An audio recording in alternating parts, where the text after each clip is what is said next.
Bonsoir. Je vais lire Les Malheurs de Sophie de la comtesse de Ségur.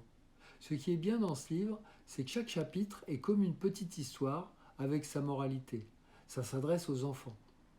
La comtesse de Ségur, c'est une dame qui vivait au XIXe siècle, donc l'écriture elle date du XIXe siècle. Elle a écrit beaucoup de livres qui s'adressent aux enfants, Les petites filles modèles, Un bon petit diable et plein d'autres.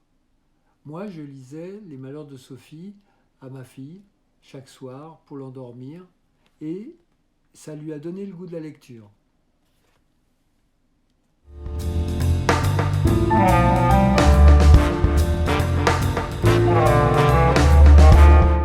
Chapitre 1.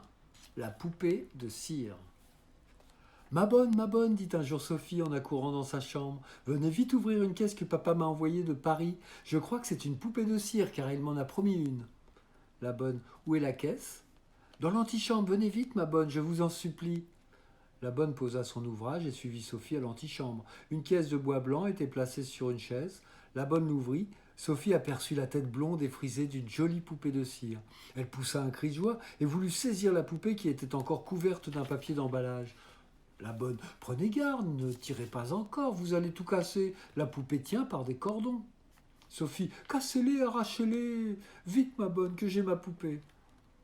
La bonne, au lieu de tirer et d'arracher, prit ses ciseaux, coupa les cordons, enleva les papiers, et Sophie put prendre la plus jolie poupée qu'elle eût jamais vue.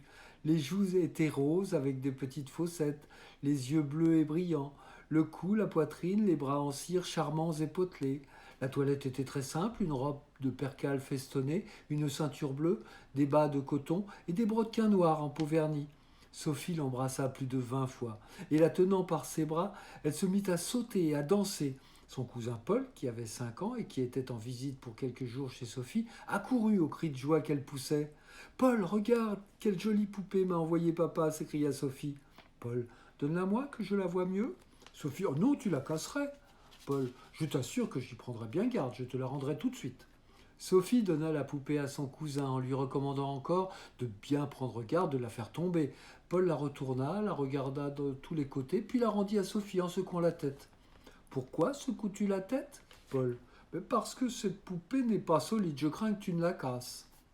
Sophie, oh, sois tranquille, je vais la soigner tant que je ne la casserai jamais. Je vais demander à maman d'inviter Camille et Madeleine à déjeuner avec nous pour leur faire voir ma jolie poupée.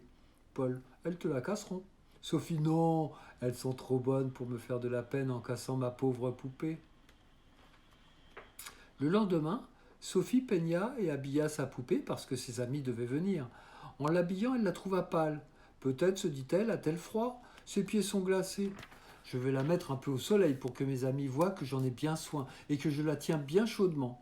Sophie alla porter sa poupée au soleil sur la fenêtre du salon. Que fais-tu à la fenêtre, Sophie lui demanda sa maman. Je veux réchauffer ma poupée, maman, elle a très froid. La maman, prends garde, tu vas la faire fondre. Sophie, oh non, maman, il n'y a pas de danger, elle est dure comme du bois.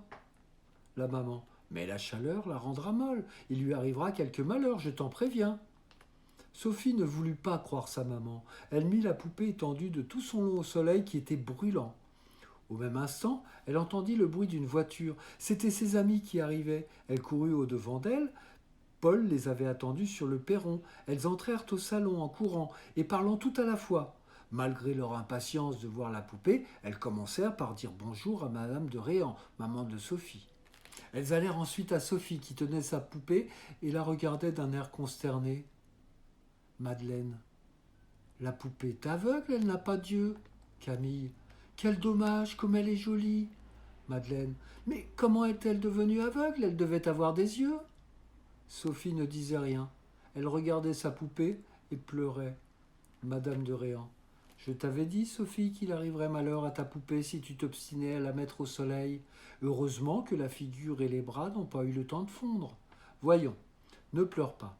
Je suis très habile médecin, je pourrais peut-être lui rendre ses yeux. Sophie en pleurant. Mais c'est impossible, maman, ils n'y sont plus. Madame de Réan prit la poupée en souriant et la secoua un peu. On entendit comme quelque chose qui roulait dans sa tête. Ce sont les yeux qui font le bruit que tu entends, dit Madame de Réan. La cire a fondu autour des yeux, ils sont tombés. Mais je tâcherai de les ravoir. Déshabillez la poupée, mes enfants, pendant que je préparerai mes instruments. » Aussitôt, Paul et les 3 filles se précipitèrent sur la poupée pour la déshabiller. Sophie ne pleurait plus, elle attendait avec impatience ce qui allait arriver. La maman revint, prit ses ciseaux, détacha le corps cousu à la poitrine, les yeux qui étaient dans la tête tombèrent sur ses genoux. Elle les prit avec des pinces, les replaça où ils devaient être, et, pour les empêcher de tomber encore, elle coula dans la tête et sur la place où étaient les yeux de la cire fondue qu'elle avait apportée dans une petite casserole. Elle attendit quelques minutes, que la cire fût refroidie, et puis elle recousit le corps à la tête. Les petites filles n'avaient pas bougé. Sophie regardait avec crainte toutes ces opérations. Elle avait peur que ce ne fût pas bien. Mais quand elle vit sa poupée raccommodée, et aussi jolie qu'auparavant, elle sauta au cou de sa maman et l'embrassa 10 fois. « Merci, ma chère maman, disait-elle. Merci, une autre fois je vous écouterai, bien sûr. » On rhabilla bien vite la poupée, on l'assit sur un petit fauteuil et on l'emmena promener en triomphe en chantant « Vive maman de baiser, je la mange. Vive maman, elle est notre bon ange. » La poupée vécut très longtemps, bien soignée, bien aimée. Mais petit à petit, elle perdit ses charmes. Voici comment.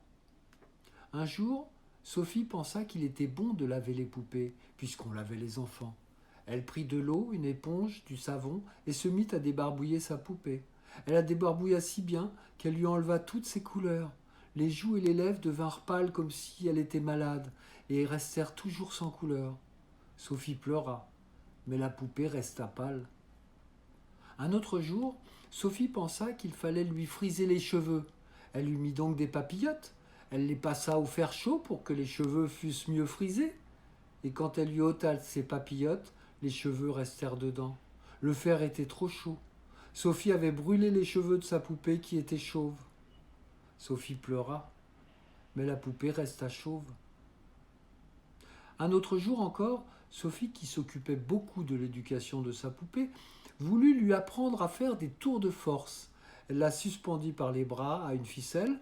La poupée, qui ne tenait pas bien, tomba et se cassa un bras. La maman essaya de la raccommoder, mais comme il manquait des morceaux, il fallut chauffer beaucoup la cire et le bras resta plus court que l'autre. Sophie pleura, mais le bras resta plus court. Une autre fois, Sophie songea qu'un bain de pied serait très utile à sa poupée, puisque les grandes personnes en prenaient. Elle versa de l'eau bouillante dans un petit seau, y plongea les pieds de la poupée, et quand elle la retira, les pieds s'étaient fondus et étaient restés dans l'eau. Sophie pleura, mais la poupée resta sans jambes. Depuis tous ces malheurs, Sophie n'aimait plus sa poupée qui était devenue affreuse et dont ses habits se moquaient. Enfin, un dernier jour, Sophie voulut lui apprendre à grimper aux arbres. Elle la fit monter sur une branche, la fit y asseoir, mais la poupée qui ne tenait pas bien tomba. Sa tête frappa contre des pierres et se cassa en 100 morceaux. Sophie ne pleura pas, mais elle invita ses amis à venir enterrer sa poupée. Chapitre 2, l'enterrement. Camille et Madeleine arrivèrent un matin pour l'enterrement de la poupée. Elles étaient enchantées. Sophie et Paul n'étaient pas moins heureux. Sophie: venez vite, mes amis, nous vous attendons pour faire le cercueil de la poupée.